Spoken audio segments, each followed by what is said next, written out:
En explorant les ruines d'une vieille église, une étrange sensation d'être observé m'envahit. Mes doigts effleurèrent les pierres froides et usées, jusqu'à ce que je découvre un livre ancien, couvert de poussière et presque camouflé parmi les débris. Son titre effacé par le temps, il semblait murmurer mon nom, m'attirant inexorablement. En l'ouvrant, je réalisais que ces pages étaient vides, mais à peine avais-je détourné les yeux que des mots commencèrent à apparaître, chacun décrivant un futur qui me concernait directement. Chaque jour, je revenais, et chaque jour, le livre révélait un peu plus de mon avenir. Les prédictions étaient d'abord banales, presque réconfortantes. Mais bientôt, elles devinrent sombres, dessinant un tableau de terreur qui me glaçait le sang. Je remarquais que les événements se réalisaient précisément comme décrits, et la frontière entre la réalité et l'écrit commença à se brouiller. Mon esprit était prisonnier de ces pages, incapable de s'éloigner de ce destin funeste.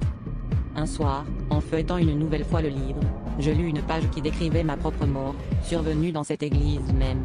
La peur s'empara de moi, mais un sentiment de curiosité morbide me poussa à lire davantage. Je découvris que chaque mot écrit était indéniablement lié à mes propres actions. En un instant de désespoir, je décidai de brûler le livre, espérant ainsi échapper à ce futur inéluctable. Alors que les flammes dévoraient les pages, une douleur vive me traversa, comme si le feu consumait également mon être.